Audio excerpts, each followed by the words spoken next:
Hello friends, welcome to our YouTube channel that is IP trend. और आज की class में हम डिस्कस करने वाले हैं ईमेल प्रोटोकॉल्स के बारे में। जैसा कि आप सब जानते ही हैं कि हम क्लास 12 इन्फॉर्मेटिक प्रैक्टिसेस का सिलेबस कवर कर रहे हैं और इस सीक्वेंस में ये हमारी यूनिट 3 चल रही है। फर्स्ट और सेकंड यूनिट हम ऑलरेडी कवर कर चुके हैं और थर्ड यूनिट की ये आज हमारी लास्ट वीडियो है। आज की वीडियो में हमारा चैप्टर 10 जो है वो कंप्लीट हो जाएगा और चैप्टर 10 के साथ साथ हमारी यूनिट 3 भी जो है वो कंप्लीट हो जाएगी। इसके बाद सिर्फ हमारी यूनिट 4 और फर्स्ट यूनिट से एक चैप्टर बचेगा जिसकी स्टूडेंट्स बहुत ज्यादा डिमांड कर रहे हैं, that is importing exporting data from CSV files. वो चैप्टर जो है पाइथन बेस्ड है आपका। तो इसके बाद सिर्फ ये वाला पार्ट रह जाएगा जो कि आई थिंक मिड जनवरी तक हमारा आईपी का पूरा सिलेबस जो है वो कंप्लीट हो जाएगा और उसके बाद सिर्फ हमारी रिवीजन बचेगी।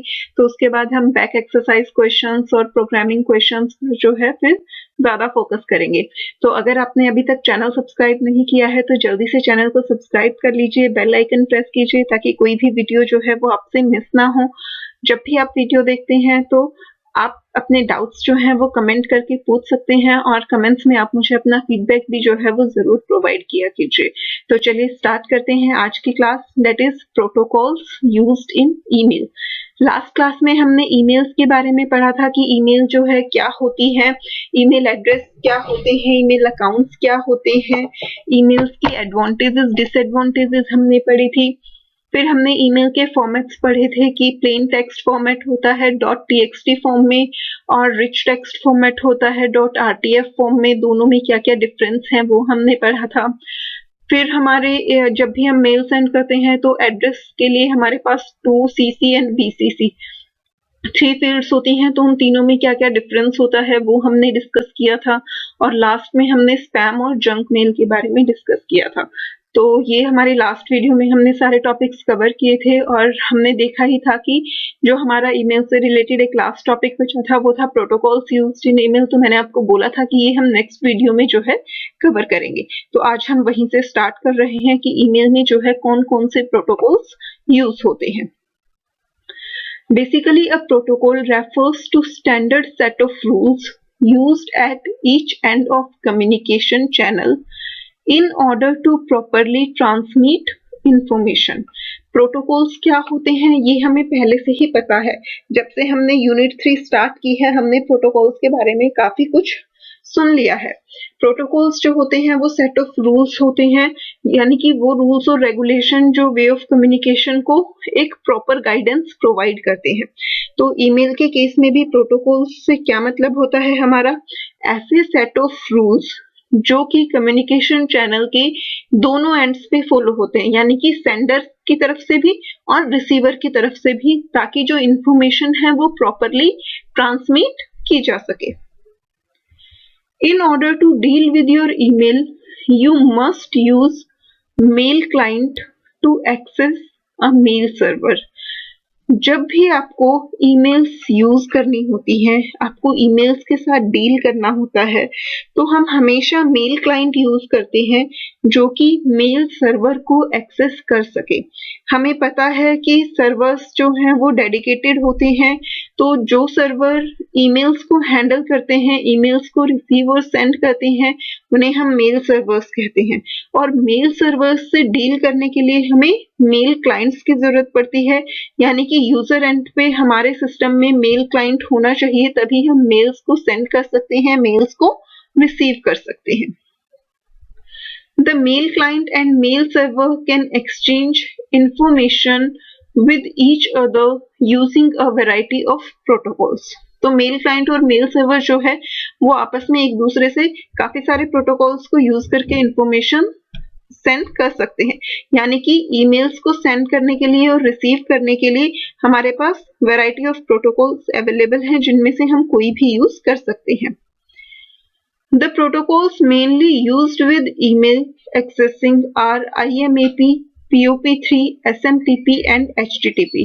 जो सबसे ज्यादा commonly used protocols हैं वो कौन कौन से हैं? IMAP that is Internet Message Access Protocol, POP3 that is Post Office Protocol 3, SMTP Simple Mail Transfer Protocol and HTTP Hypertext Transfer Protocol. तो यही चारों protocols हैं जो सबसे ज्यादा यूज होते हैं ईमेल एक्सेसिंग में। Let us briefly talk about these. अब वन बाय वन हम इन चारों प्रोटोकॉल्स के बारे में जो है डिस्कस करेंगे। First one is IMAP, that is internet message access protocol. ये यहाँ पर आपको इसकी फुल फॉर्म गिवन है। तो IMAP क्या होता है? It is a standard protocol for accessing email from local server. जब भी हमें लोकल सर्वर से ईमेल्स को एक्सेस करना होता है तो उसके लिए जो प्रोटोकॉल यूज होता है वो कौन सा है? Internet message access protocol. IMAP is a client-server protocol in which email is received and held for the user by internet server। IMAP जो है उसे क्लाइंट भी यूज करते हैं और सर्वर भी यूज करते हैं। वो क्लाइंट और सर्वर दोनों तरह का प्रोटोकॉल है। इसका यूज क्या होता है? इसमें email is received and held for the user by internet server, यानी कि जो हमारा मेल सर्वर है वो ईमेल को रिसीव करता है और उसे अपने पास तब तक हेल्ड करके रखता है जब तक कि वो उसे उस यूजर तक डिलीवर नहीं कर देता जिस यूजर के लिए वो इंटेंडेड है, यानी कि जिस यूजर का डेस्टिनेशन एड्रेस उसमें गिवन है जब तक वो वहां डिलीवर नहीं हो जाती। As this requires only a small data transfer, this works well even over a slow connection such as a modem। क्योंकि यहाँ पर जो है वो डाटा ट्रांसफर बहुत कम अमाउंट में होता है, इसलिए अगर हमारे इंटरनेट की स्पीड कम भी हो तो उस केस में भी ये प्रोटोकॉल जो है वो परफेक्टली वर्क करता है। Only if the user requests to read a specific mail message, then it will be downloaded from the server। जब भी यूजर को कोई भी ईमेल जो है वो रीड करनी होती है, जब वो उस ईमेल के लिए सर्वर को रिक्वेस्ट भेजता है, ओनली उसी केस में वो ईमेल जो है वो सर्वर से डाउनलोड होती है क्लाइंट साइड पे, अदरवाइज वो सर्वर पे ही जो है स्टोर्ड रहती है। यानी कि ईमेल्स जो है वो क्लाइंट पर तब तक डाउनलोड नहीं होती जब तक क्लाइंट उसके लिए रिक्वेस्ट नहीं भेजता। You can also create and manipulate folders or mailboxes on the server, delete messages etc। यहाँ पर हम जो हमारा मेल सर्वर है उस पे हम फोल्डर्स भी क्रिएट कर सकते हैं जिसमें हम अपनी मेल्स को सेपरेट करके रख सकते हैं। डिफरेंट फोल्डर्स में हम वहाँ पे मेल बॉक्स भी क्रिएट कर सकते हैं। और अगर हमारे जो मेल्स हैं वो हमारे काम की नहीं है, अब हमें लगता है कि हमें उनका कोई यूज नहीं होगा, तो हम उन मैसेजेस को डिलीट भी कर सकते हैं। लेकिन हम अपने क्लाइंट साइड पे उस मेल को सिर्फ तभी डाउनलोड करते हैं जब हमें उसकी रिक्वायरमेंट होती है और उसके लिए हम पहले सर्वर को रिक्वेस्ट भेजते हैं, तब सर्वर हमें वो डाउनलोड के लिए अवेलेबल करवाता है। इसलिए यहाँ पे डाटा ट्रांसफर जो है वो बहुत कम अमाउंट में होता है और ये स्लो कनेक्शंस पे भी परफेक्टली वर्क करती है। Now next protocol is POP3। POP3 की फुल फॉर्म क्या होती है हमारी? Post office protocol 3। This protocol provides a simple, standardized way for users to access mailboxes and download messages to their computers। जो POP3 protocol है वो एक बहुत ही सिंपल प्रोटोकॉल होता है जिसका यूज हम मेल बॉक्सेस को एक्सेस करने के लिए करते हैं, और जब हमें मैसेजेस को, ईमेल्स को अपने सिस्टम पे डाउनलोड करना होता है उसके लिए भी POP3 प्रोटोकॉल जो है वो यूज होता है। When using POP protocol, all the email messages get downloaded from the mail server to users local computer. अब IMAP के केस में क्या था कि सिर्फ एक पर्टिकुलर मेल जो है वो आप डाउनलोड करते थे जब आपको उसकी रिक्वायरमेंट होती थी, बट POP3 प्रोटोकॉल की हेल्प से आपके मेल सर्वर पे आपके जितने भी मैसेजेस हैं आप उन सबको अपने लोकल कंप्यूटर पे, यानी कि जो आपका खुद का सिस्टम है, आप उस पे डाउनलोड कर सकते हो। The user can choose to leave copies of his her emails on the server as well। और अगर यूजर चाहे तो वो उनकी कॉपीज को सर्वर पे भी छोड़ सकता है। यानी कि एक तो पॉसिबिलिटी ये है कि आपने अपने खुद के सिस्टम पे उन्हें डाउनलोड कर दिया और सर्वर से रिमूव कर दिया, लेकिन अगर आप चाहते हैं कि सर्वर के पास भी आपकी मेल्स की कॉपी जो है वो सेव्ड रहे तो उस केस में आप सर्वर पे भी उनकी कॉपी छोड़ सकते हैं। The advantage is that once messages are downloaded, the user can cut the internet connection. अब POP3 की एडवांटेज क्या है? ऑल्दो यहाँ पे बहुत सारे मैसेजेस आप डाउनलोड कर रहे हो तो आपको हाई स्पीड इंटरनेट चाहिएगा. अगर आपके इंटरनेट की स्पीड कम होगी तो उस केस में आपकी फाइल्स बहुत स्लोली डाउनलोड होंगी. बट इसकी एडवांटेज क्या है कि एक बार आपके फाइल्स, आपके मैसेजेस जो हैं वो डाउनलोड हो गए, उसके बाद आपको इंटरनेट कनेक्शन की जरूरत नहीं है. वो आपके खुद के सिस्टम पे हैं, आप उन्हें वहां से इजीली रीड कर सकते हो. And read his her emails at own leisure without incurring further communication cost. एक बार जब आपके सिस्टम पे ईमेल्स डाउनलोड हो गई, उसके बाद आपको इंटरनेट कनेक्शन की फिक्र करने की जरूरत नहीं है. आप अपने टाइम के अकॉर्डिंग जब भी आप फ्री हो, आप अपनी ईमेल्स को रीड कर सकते हो बिना ये सोचे कि उस टाइम पे आपके पास इंटरनेट कनेक्शन अवेलेबल होगा या नहीं होगा. On the other hand, she might have transferred a lot of messages, including spam or viruses, which may prove dangerous for data on PC. अब वही चीज है कि हर चीज की एडवांटेज है तो डिसएडवांटेज भी है. यहाँ पर एडवांटेज तो हो गई कि हमने सारी मेल्स जो हैं वो अपने सिस्टम पे डाउनलोड कर ली, उसके बाद हमें इंटरनेट की जरूरत नहीं है, तो हम अपने कन्वीनियंट के अकॉर्डिंग जब भी हमारे पास टाइम होगा हम अपनी मेल्स को रीड कर लेंगे. बट इस केस में एक प्रॉब्लम क्या आती है कि हमने सारी मेल्स को अपने सिस्टम पे डाउनलोड कर लिया. अब जब हमने इतने सारे मैसेजेस डाउनलोड किए तो हमने हर मैसेज को चेक तो किया नहीं, तो उन मैसेजेस में हमारी जो स्पैम मेल्स हैं या इट मे बी कि किसी मेल में वायरस हो सकते हैं, वो मेल्स भी हमारी डाउनलोड हो जाती हैं क्योंकि हम विदाउट चेकिंग उन्हें डाउनलोड कर रहे हैं, और उस केस में वो हमारे सिस्टम के डाटा के लिए डेंजरस प्रूफ होती है. तो इसलिए हमें हमेशा केयरफुल रहना चाहिए. Now next protocol is SMTP protocol. SMTP की फुल फॉर्म होती है simple mail transfer protocol. Protocol is used when you send email to another email user. Simple mail transfer protocol का यूज कब होता है? जब हमें किसी को ईमेल सेंड करनी होती है. The SMTP protocol is used by mail transfer agent to deliver the sent mail to the recipient's mail server. जो SMTP प्रोटोकॉल है उसका यूज कौन करता है? मेल ट्रांसफर एजेंट्स, ताकि वो उस मेल को कहाँ पहुंचा सके? जो रिसिपिएंट का मेल सर्वर है उस मेल सर्वर तक उसे पहुंचा सके. अब यहाँ पे ध्यान देना, आपने फर्स्ट जो 2 प्रोटोकॉल्स पढ़े थे IMAP और POP3, उन केसेस में क्या था? हम ईमेल्स को रिसीव कर रहे थे मेल सर्वर से. बट SMTP प्रोटोकॉल में क्या है? हम ईमेल को मेल सर्वर पे भेज रहे हैं.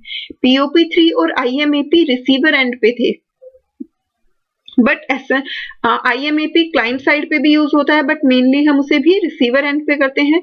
बट SMTP जो है वो स्पेसिफिकली सेंडिंग पर्पस के लिए होता है कि सेंडर ने जब ईमेल भेजी तो उसे रिसिपिएंट के मेल सर्वर तक पहुंचाने के लिए मेल ट्रांसफर एजेंट्स जो हैं वो SMTP प्रोटोकॉल का यूज करते हैं. The SMTP protocol can only be used to send mails, not to receive them. वही चीज जो मैंने अभी आपको बताई कि SMTP प्रोटोकॉल का यूज सिर्फ और सिर्फ ईमेल्स को सेंड करने के लिए होता है.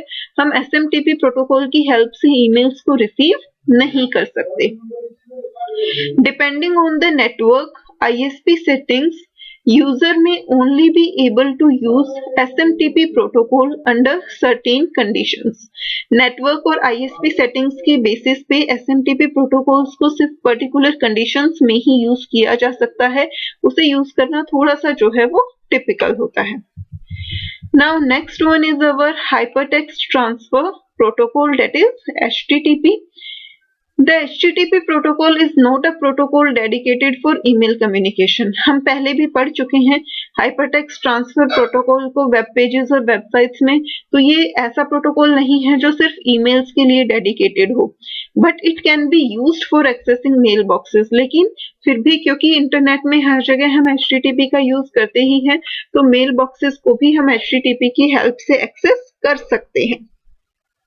Also called web-based email, this protocol can be used to compose or retrieve mails from an email account, किसी भी ईमेल अकाउंट से ईमेल्स को कंपोज करने के लिए, इट मींस क्रिएट करने के लिए या ईमेल्स को रिसीव करने के लिए HTTP प्रोटोकॉल का यूज किया जा सकता है।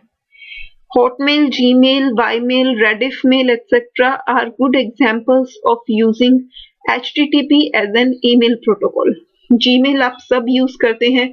आई थिंक कोई ही स्टूडेंट या पर्सन ऐसा होगा जिसने कभी Gmail यूज ना किया हो। गूगल अकाउंट सबके पास होता है, सबके फोन्स में होता है, तो जीमेल सबसे मेन एग्जाम्पल है आपके सामने HTTP प्रोटोकॉल का, जिसकी हेल्प से आप ईमेल्स को क्रिएट भी करते हो, सेंड भी करते हो, रिसीव भी करते हो। जीमेल के साथ साथ हॉटमेल, वाईमेल, रेडिफ मेल, जितने भी इस तरीके के मेल सर्वर्स हैं वो सब HTTP प्रोटोकॉल का ही यूज करते हैं ईमेल क्रिएशन के लिए। अब ये तो ईमेल्स के बारे में था। अब जो नेक्स्ट एप्लीकेशन आती है हमारी वो है चैट। इंटरनेट पे चैटिंग आज के टाइम में सबसे ज्यादा यूज हो रही है। हम बहुत सारी एप्लीकेशन अपनी डेली लाइफ में यूज करते हैं चैटिंग के लिए, क्योंकि वॉइस बेस्ड कम्युनिकेशन धीरे धीरे कम होता जा रहा है as compare to text based communication. Chatting is most fantastic thing on the internet. ये हम सभी जानते ही हैं कि इंटरनेट पे सबसे फैसिनेटिंग, सबसे फैंटास्टिक थिंग जो आज के टाइम पे एग्जिस्ट करती है वो क्या होती है? Chattings. Chatting is like a text phone. Chatting जो है वो एक तरीके की टेक्स्ट फोन की तरह एक्ट करती है, यानी कि जैसे पहले हम फोन का यूज जो है कॉलिंग के लिए करते थे, उसी तरीके से चैटिंग जो है वो एक तरीके का टेक्स्ट फोन बन गई है। In telephonic conversations You say something, people hear it and respond.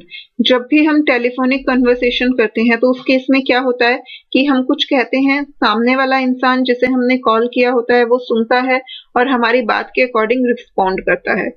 You hear their responses, उसके बाद जो भी उसने रिस्पॉन्स दिया है वो रिस्पॉन्स हम सुनते हैं ऑन द स्पॉट, यानी कि जिस टाइम उसने रिस्पॉन्स दिया उसी टाइम पे हम उस रिस्पॉन्स को सुन पाते हैं एंड कैन रिप्लाई इंस्टेंटली, और उसी टाइम उसके रिस्पॉन्स के अकॉर्डिंग हम रिप्लाई देते हैं। तो ये हमारा टेलीफोनिक कॉन्वर्सेशन होती थी। सेम इसी तरीके से चैट कन्वर्सेशंस होती हैं। In the same manner in chatting you type a message on your screen. हम अपनी स्क्रीन पे जो है वो टेक्स्ट मैसेज टाइप करते हैं which is immediately received by the recipient, जो कि इमीडिएटली रिसीवर को सेंड हो जाता है। Then the recipient can type a message in response to your message. उसके बाद हमारा मैसेज पढ़ने के बाद रेसिपिएंट जो है वो अपना रिस्पॉन्स टाइप करता है which is received by you instantly, जो कि इंस्टेंटली हम तक पहुंच जाता है, और फिर उसने हमें जो भी रिप्लाई दिया है हम उसके अकॉर्डिंग दोबारा से रिप्लाई सेंड करते हैं। तो जैसे टेलीफोनिक कॉन्वर्सेशन होती थी, सेम उसी तरीके से चैटिंग कॉन्वर्सेशंस होती हैं। If you want to chat you need to log on to a server that provides chat facility. अगर हमें इंटरनेट पे चैट करनी है तो उसके लिए हमें सिर्फ और सिर्फ क्या करना पड़ता है, हमें ऐसे सर्वर्स पे लॉग ऑन करना है जो चैट फैसिलिटी प्रोवाइड करते हो। There are many sites that provide chat facility, और आज के टाइम में इंटरनेट पे ऐसी बहुत सारी साइट्स, ऐसी बहुत सारी एप्लीकेशंस अवेलेबल हैं जो कि चैट फैसिलिटी प्रोवाइड करती हैं। These sites mostly provide you chat facilities via chat rooms, और ज्यादातर जितनी भी साइट्स होती हैं वो चैट रूम्स के थ्रू चैट फैसिलिटीज प्रोवाइड करती हैं। अब चैट रूम्स होते क्या हैं?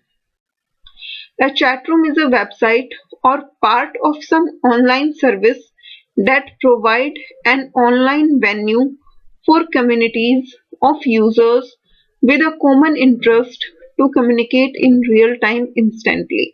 चैट रूम्स क्या होते हैं? आपने देखा होगा बहुत सारी ऐसी एप्लीकेशंस होती हैं जिन पे इंटरेस्ट के बेसिस पे अलग अलग ग्रुप्स जो हैं वो क्रिएट होते हैं।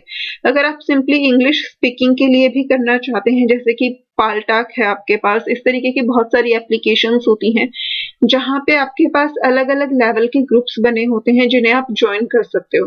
तो हर ग्रुप के लिए एक अलग से चैट रूम एलोकेटेड होता है, यानी कि उस ग्रुप के मेंबर्स ही उस ग्रुप में चैट कर सकते हैं, और जो भी मेंबर मैसेज भेजेगा वो उस ग्रुप के बाकी सभी मेंबर्स को रिसीव हो जाएगा इंस्टेंटली। तो उसे हम बोलते हैं chat rooms. Commonly used type of chats की चैट के कौन कौन से टाइप्स जो हैं वो बहुत कॉमनली यूज्ड होते हैं. Chat can be of different type. Given below are some commonly used type of chat. यहाँ पे आपको कुछ एग्जाम्पल्स दिए हुए हैं. Although इधर जो आपको एग्जाम्पल्स दिए हुए हैं उसमें से काफी एग्जाम्पल्स ऐसे भी हैं जो आज के टाइम में बंद हो चुके हैं. इनिशियली जब वो मार्केट में आए थे तब एग्जिस्ट करते थे, बट 1996 1997 तक वो कुछ क्लोज हो गए थे, और कुछ ऐसे हैं जो आज के टाइम में भी यूज हो रहे हैं. तो first one is instant messaging. Instant messaging आप आजकल अपनी डेली रूटीन लाइफ में यूज कर रहे हो. बहुत सारी एप्लीकेशंस आपके सामने हैं, लाइक व्हाट्सएप है, फेसबुक मैसेंजर है, स्काइप है. ये सब आपके इंस्टेंट मैसेजिंग एप्लीकेशंस हैं. It is a type of communication service या IM सॉफ्टवेयर. इंस्टेंट मैसेजिंग जो है वो किसके थ्रू होती है? IM सॉफ्टवेयर यानी कि इंस्टेंट मैसेजिंग सॉफ्टवेयर की हेल्प से हम कम्युनिकेट कर पाते हैं. That enables one to create a kind of private chat connection with another individual in order to communicate in real time over the internet, similar to a telephone conversation but using text based not voice based communication. जैसे पहले के time में जब हम किसी को telephone करते थे तो एक डेडिकेटेड कनेक्शन एस्टेब्लिश हो जाता था, जिससे हमने कनेक्ट किया है सिर्फ उसी से हम बात कर पाते थे. उसी तरीके से इंस्टेंट मैसेजिंग एप्लीकेशंस होती हैं. फर्क सिर्फ क्या होता है कि यहाँ कम्युनिकेशन वॉइस बेस्ड नहीं होता, टेक्स्ट बेस्ड होता है. हम जिस भी पर्सन के साथ चैट करना चाहते हैं उस पर्सन के साथ हमारा कनेक्शन एस्टेब्लिश होता है, और जैसे आप वॉइस मैसेजेस भेजते थे वैसे ही टेक्स्ट मैसेजेस जो हैं वो सेंड होते हैं. The most popular form of IM is instant messengers such as AOL Messenger. But AOL Messenger जो है वो बहुत इनिशियल स्टेज पर आता था, जो कि 1996-97 तक बंद हो गया था. Messenger softwares allow anyone who download their free software to choose a nickname and chat with anyone else with the same messenger software directly. तो जो मैसेंजर सॉफ्टवेयर होते हैं वो क्या करते हैं कि जो भी उनके सॉफ्टवेयर को डाउनलोड करता है उसे अपना एक निकनेम चूज करना पड़ता है, और उसके बाद वो किसी भी पर्सन के साथ चैट कर सकता है जिसने सेम वो सॉफ्टवेयर अपने सिस्टम में इंस्टॉल किया हुआ हो. अब अगर मान लीजिए आप व्हाट्सएप यूज कर रहे हैं, तो आप जिससे कनेक्ट करना चाह रहे हैं या जिससे चैट करना चाह रहे हैं उसके सिस्टम में व्हाट्सएप होना जरूरी है. अगर वो व्हाट्सएप ही यूज नहीं कर रहा तो आप उससे व्हाट्सएप के थ्रू कनेक्ट नहीं कर सकते. Even programs like Skype also offer such a facility. तो Skype है, WhatsApp है, Facebook Messengers है, ये सब यही सेम फैसिलिटी जो है हमें प्रोवाइड करते हैं. Now next chat application is ICQ. ICQ और इसकी फुल फॉर्म भी यही होती है जो एक इंग्लिश फ्रेज से ली गई है, ICQ. It offers chatting via ICQ software. ICQ जो है वो ICQ सॉफ्टवेयर के थ्रू ही चैटिंग अवेलेबल करवाती है. It is used as a conferencing tool by individuals on the net to chat, email, perform file transfer, play computer games and many more. इसकी help से आप video conferencing कर सकते हैं, mail send कर सकते हैं, फाइल्स ट्रांसफर कर सकते हैं, कंप्यूटर गेम्स खेल सकते हैं और बहुत सारी चीजें आप सेम सॉफ्टवेयर की हेल्प से कर सकते हैं. अब यहाँ पे आपको जितनी भी चैट एप्लीकेशन दी गई है आपको उनमें डिफरेंसेस ढूंढने की जरूरत नहीं है, क्योंकि हर चीज के हमारे पास मल्टीपल ऑप्शंस होते हैं. ये हमारी चॉइस होती है कि हम उसमें से कौन सा ऑप्शन जो है वो यूज कर रहे हैं. तो यहाँ पर ऐसा नहीं है कि आपको इन एप्लीकेशंस में कोई बहुत ज्यादा डिफरेंस मिलने वाला है और आप इनको डिफरेंशिएट करोगे. ये मल्टीपल एप्लीकेशंस हैं जो कि चैटिंग के लिए यूज होती हैं. When you download ICQ program which is free, you are assigned an ICQ number. जब भी आप ICQ प्रोग्राम को डाउनलोड करोगे वो फ्रीली अवेलेबल होता है, तो हमेशा आपको एक ICQ नंबर जो है वो असाइन होगा. ICQ सॉफ्टवेयर में यूजर जो अपने निकनेम रखते हैं वो सेम हो सकते हैं एक से ज्यादा पीपल्स के, लेकिन जो ICQ नंबर असाइन होता है वो हमेशा यूनिक नंबर होता है. 2 or more people using ICQ can have the same nickname. एक से ज्यादा लोगों के सेम निकनेम हो सकते हैं, but no two people can have the same ICQ number, but ICQ number जो है वो हमेशा यूनिक होता है, वो किन्हीं भी दो लोगों का सेम नहीं हो सकता। नेक्स्ट जो चैट है एप्लीकेशन है वो है IRC, that is internet relay chats. Unlike internet messaging and ICQ, IRC is not owned by any company. जो इंटरनेट रिले चैट्स हैं उनके ऑनर कोई भी कंपनी नहीं है। To use IRC you need an IRC client program. अगर हमें internet relay chats use करनी है तो उसके लिए हमें IRC क्लाइंट प्रोग्राम की जरूरत पड़ती है। IRC has many networks that are completely separate from one another. IRC के खुद के बहुत सारे नेटवर्क हैं जो कि एक दूसरे से पूरी तरह से अलग हैं। If you want to chat with someone on IRC, you need to make sure that you are connected to an IRC server via your PC's IRC client program. तो यही सेम चीज हमने अभी ऊपर भी देखी। ऑब्वियसली हमें जिस भी पर्सन से कनेक्ट करना है तो वो हमारे सेम सॉफ्टवेयर के थ्रू कनेक्टेड होना चाहिए। वही चीज यहाँ पे भी है कि अगर आप किसी ऐसे इंसान से चैट करना चाहते हैं जो कि IRC यूज कर रहा है तो उसके लिए सबसे पहले आपका PC का जो IRC क्लाइंट प्रोग्राम है वो IRC सर्वर से कनेक्टेड होना चाहिए, यानी कि आपका जो सिस्टम है वो IRC क्लाइंट प्रोग्राम के थ्रू IRC सर्वर से कनेक्टेड होना चाहिए। Once you connect to an IRC server, एक बार जब आप IRC सर्वर से कनेक्ट कर लेते हैं, there are often thousands of rooms called channels on nearly any topic and tens of thousands of different people to chat with. एक बार जब आप सर्वर से कनेक्ट हो जाते हैं तो आप उस सर्वर के जितने भी डिफरेंट चैनल हैं उनमें से किसी के भी थ्रू कम्युनिकेट कर सकते हैं और हर चैनल पे जितने भी पीपल हैं उनमें से भी आप किसी के भी साथ कनेक्ट कर सकते हैं। तो अगेन इसका एक सिंपल सा एग्जांपल आप ले सकते हैं कि जो आपकी इंग्लिश स्पीकिंग के लिए डिफरेंट एप्लीकेशंस आती हैं जिसमें बिल्कुल बिगिनर लेवल से स्टार्ट होता है, फिर मॉडरेट लेवल होता है, हाई लेवल के लिए अलग चैनल्स होते हैं। हर चैनल पे बहुत सारे पीपल्स जो हैं वो कनेक्टेड होते हैं।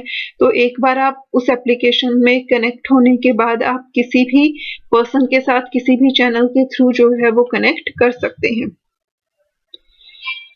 Now next is web based chats. Web based chats जो हैं वो सिंपली साइट्स के थ्रू हो जाती हैं, उसके लिए आपको कुछ भी इंस्टॉल या डाउनलोड करने की जरूरत जो है नहीं पड़ती।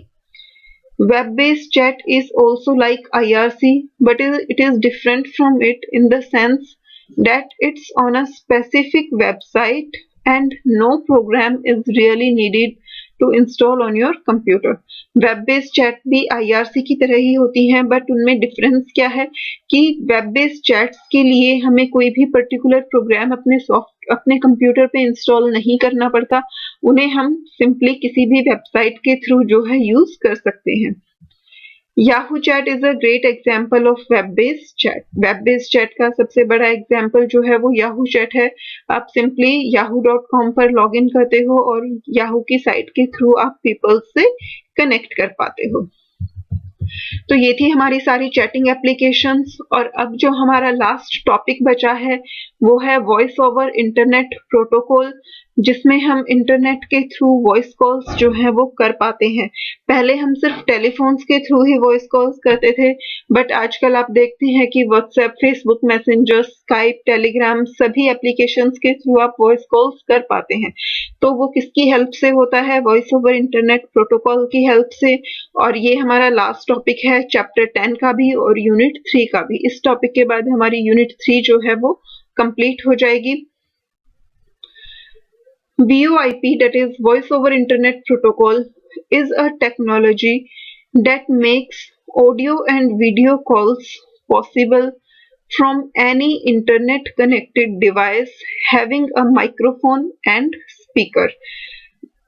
वॉइस ओवर इंटरनेट प्रोटोकॉल की टेक्नोलॉजी की हेल्प से हम इंटरनेट के थ्रू ऑडियो और वीडियो कॉल्स कर सकते हैं। सिर्फ और सिर्फ कंडीशन क्या है कि हमारा जो डिवाइस है उसमें माइक्रोफोन और स्पीकर्स जो हैं वो कनेक्टेड होने चाहिए। You must have made calls using apps like WhatsApp, Telegram, Facebook Messenger, Skype etcetera. हम सब ने अपने डेली लाइफ में WhatsApp, Telegram, Facebook Messenger, Skype इन सब में से कोई ना कोई एप्लीकेशन यूज की हुई होती है। आज के टाइम में शायद ही कोई स्टूडेंट ऐसा होगा जिसने व्हाट्सएप कॉल्स के बारे में नहीं सुना है या उन्हें यूज नहीं किया है। These softwares or applications uses voice over internet protocol to make such calls over internet। तो ये जितनी भी एप्लीकेशंस हैं, चाहे व्हाट्सएप है, टेलीग्राम है, फेसबुक मैसेंजर है, स्काइप है, ये सभी कौन सा प्रोटोकॉल यूज करती हैं?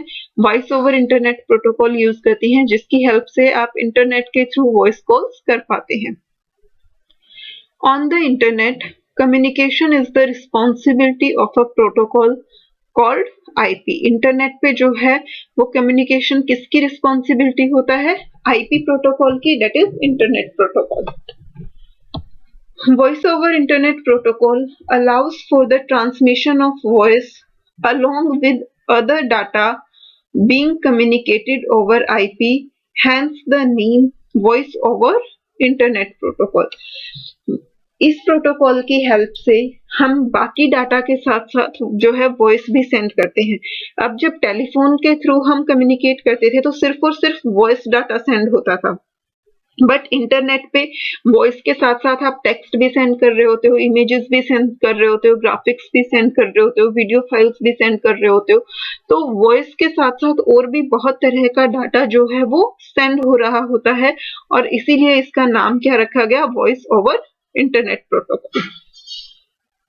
VoIP takes audio voice input and convert them into digital information so that it can be transferred over internet along with other data on IP। Internet पे जो है वो सारा डाटा डिजिटल फॉर्म में transfer होता है, बट जो voice input होता है वो हमेशा एनालॉग फॉर्म में होता है। इसीलिए वॉइस ओवर इंटरनेट प्रोटोकॉल क्या करता है कि जब भी उसे वॉइस इनपुट मिलता है तो वो उस इनपुट को पहले डिजिटल इंफॉर्मेशन में कन्वर्ट करता है, क्योंकि वॉइस इनपुट जो है वो एनालॉग फॉर्म में होता है, तो पहले उसे डिजिटल फॉर्म में कन्वर्ट किया जाता है ताकि उसे बाकी के डाटा के साथ ट्रांसफर किया जा सके। Examples of many voice over protocol based software applications are Skype, Google Duo, Meet, Zoom, WhatsApp, Telegram and Facebook Messengers etc। तो इसके एग्जाम्पल्स आप सब जानते ही हैं, ये सब आपने सुने हुए हैं, यूज किए हुए हैं। There are two major reasons to use VoIP। अब वॉइस ओवर इंटरनेट प्रोटोकॉल को यूज करने के मेन रीजंस जो हैं वो क्या क्या हैं? फर्स्ट है लोअर कॉस्ट, कि उसकी कॉस्टिंग जो है वो बहुत कम आती है। हम ऑलरेडी बहुत सारा डाटा जो है इंटरनेट पे ट्रांसफर कर रहे हैं, तो अगर हम उस डाटा के साथ साथ वॉइस भी ट्रांसफर करते हैं तो उसमें ज्यादा एक्स्ट्रा कॉस्टिंग नहीं लगती है। Next one is increased functionality as it can use any internet enabled devices. और दूसरा क्या है कि इसकी फंक्शनैलिटी इंक्रीज हो जाती है क्योंकि हम कोई भी इंटरनेट एनेबल्ड डिवाइस जो है वो यूज कर सकते हैं डाटा को सेंड करने के लिए। कैसा भी डिवाइस हो, सिर्फ उसमें इंटरनेट कनेक्शन का होना जरूरी होता है।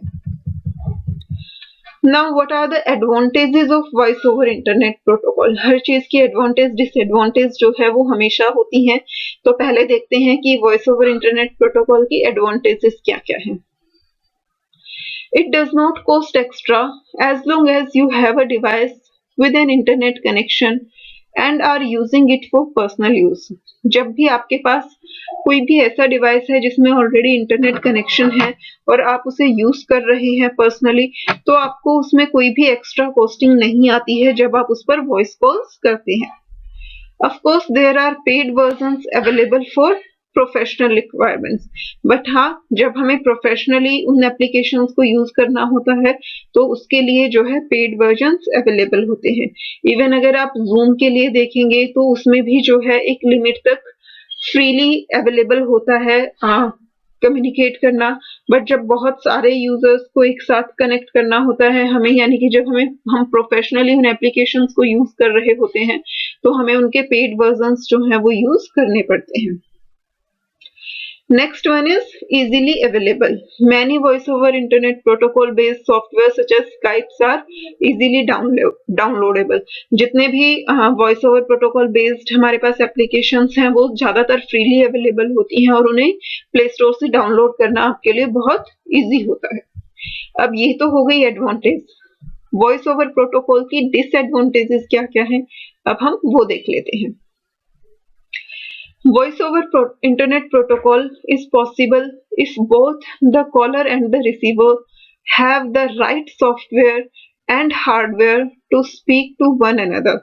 अब जिसे कॉल करनी है और जिसे कॉल रिसीव करनी है, दोनों ही पर्सन्स के पास जो है सॉफ्टवेयर और हार्डवेयर होना चाहिए ताकि वो एक दूसरे के साथ कम्युनिकेट कर सके। अब मान लीजिए जो कॉल कर रहा है उसके पास इंटरनेट कनेक्शन है बट जिसे कॉल रिसीव करनी है उसके पास इंटरनेट कनेक्शन नहीं है, तो ऑब्वियसली आप कम्युनिकेट नहीं कर सकते। अब आप किसी को व्हाट्सएप के थ्रू कॉल कर रहे हो बट जिसे आप कॉल कर रहे हो उसके सिस्टम में व्हाट्सएप सॉफ्टवेयर ही नहीं है, तो आप उससे कम्युनिकेट नहीं कर सकते। तो सेंडर और रिसीवर दोनों के पास जो है हार्डवेयर और सॉफ्टवेयर एडिक्वेट अमाउंट में होना चाहिए। There is no guarantee of calls, audio and video quality when using the internet. जब भी हम इंटरनेट के थ्रू कॉल्स कर रहे होते हैं तो ऑडियो वीडियो क्वालिटी की कोई गारंटी नहीं होती। अगर आपकी इंटरनेट स्पीड अच्छी है तो आपकी वॉइस क्वालिटी अच्छी आएगी, अदरवाइज नहीं आएगी। और इवन अगर इंटरनेट स्पीड अच्छी भी है तो भी कई बार वॉइस रिकॉग्नाइज करना जो है वो डिफिकल्ट रहता है। कई बार ऐसा होता है कि आपने अपनी बात बोल दी लेकिन वो रिसीवर तक काफी देर बाद जो है तब रिसीव होती है, तो इसलिए वहां पर क्वालिटी इश्यूज जो है वो हमेशा रहते हैं। It uses internet protocols packet, so if packet get dropped along the way, then voice quality drops. अब जब हम इंटरनेट के थ्रू वॉइस कॉल्स करते हैं तो हमारी जो वॉइस है वो भी इंटरनेट प्रोटोकॉल्स पैकेट की फॉर्म में डिलीवर करते हैं। तो अगर वो पैकेट लॉस्ट हो जाता है या ऑन द वे वो डिस्ट्रॉय हो जाता है तो उस केस में हमारा वो मैसेज जो है रिसीवर तक पहुंच ही नहीं पाता और हमारी वॉइस क्वालिटी जो है वो ऑटोमेटिकली डाउन हो जाती है। Even with its high quality, it cannot match up the voice quality of a normal telephone line. अगर हम हाई स्पीड इंटरनेट कनेक्शंस भी यूज कर रहे होते हैं उस केस में भी हम टेलीफोन लाइंस की वॉइस क्वालिटी को मैच नहीं कर सकते हैं। Next one is It may not work for emergency service numbers like police और फायर सर्विस रेगुलर नंबर्स। आपके नॉर्मल जो भी फोन कॉल्स होते हैं उसमें हमेशा इमरजेंसी नंबर्स सेव होते हैं, जैसे पुलिस का नंबर है, फायर स्टेशन का नंबर है, या फिर आप अपने इमरजेंसी कॉन्टैक्ट्स भी सेव करके रख सकते हैं कि जब भी कोई इमरजेंसी हो तो किसे इनिशियली कॉल किया जाए जिसे विदाउट आपके फोन का पासवर्ड एंटर किए कॉल किया जा सकता हो। But voice over internet protocol की हेल्प से ये सारी फैसिलिटीज आपके पास अवेलेबल नहीं होती। तो ये सब जो है वो उसकी डिसएडवांटेजेस हैं। तो एडवांटेज के कंपैरिजन में डिसएडवांटेजेस ज्यादा है और इसीलिए इतनी सारी एप्लीकेशंस होने के बाद भी नॉर्मल टेलीफोन कॉल्स जो हैं वो आज भी एग्जिस्ट करती हैं और बहुत ज्यादा यूज भी होती हैं। Instead of WhatsApp calls, Facebook calls, हम नॉर्मल कॉल्स करना ही प्रेफर करते हैं। यहाँ पे आप साइड में ये देख पा रहे होंगे आपको कुछ क्वेश्चंस दिए गए हैं, ये आपके कंप्लीट चैप्टर पे बेस्ड हैं जो आपने इनिशियली स्टार्टिंग से लेके अभी तक पढ़ा है। तो आप एक बार इन क्वेश्चंस को सॉल्व करने की कोशिश कीजिए। अगर आपने प्रीवियस वीडियोस देखी हैं तो आप इन्हें बहुत इजीली कर पाएंगे। अगर नहीं देखी है तो एक बार आप उन वीडियोस को देखिए, समझिए और इन क्वेश्चंस को आंसर करने की कोशिश कीजिए। इसी के साथ हमारा ये चैप्टर जो है वो कंप्लीट होता है। ये लास्ट में आपको रिवीजन के लिए कुछ पॉइंट्स दिए गए हैं जिन्हें आप चाहें तो एक बार रीड कर लीजिए। इसके साथ साथ हमारी यूनिट 3 जो है वो कंप्लीट होती है। अगर आपको यूनिट 3 में कहीं भी कोई भी डाउट है तो आप अपने डाउट्स जो हैं वो कमेंट करके पूछ सकते हैं। मुझे कमेंट्स में अपना फीडबैक भी जरूर दीजिए कि ये यूनिट आपको समझ आई है या नहीं, ये वीडियोस आपको अच्छी लगी है या नहीं लगी। साथ ही साथ अगर आपने अभी तक चैनल सब्सक्राइब नहीं किया है तो जल्दी से उसे सब्सक्राइब कर लीजिए, बेल आइकन प्रेस कर लीजिए ताकि आपको हर नई वीडियो की नोटिफिकेशन मिलती रहे। अब हमारी सिर्फ एक यूनिट बची है, डेट इज यूनिट 4, और एक चैप्टर हमारा फर्स्ट यूनिट का बचा है जो कि 10 डेज में अराउंड 10 मैक्सिमम 15 डेज में कंप्लीट हो जाएगा सिलेबस, फिर हम रिवीजन स्टार्ट करेंगे। तो इसलिए आपसे कोई भी वीडियो मिस ना होने पाए तो प्रेस द बेल आइकन। मिलते हैं नेक्स्ट वीडियो में। Bye bye.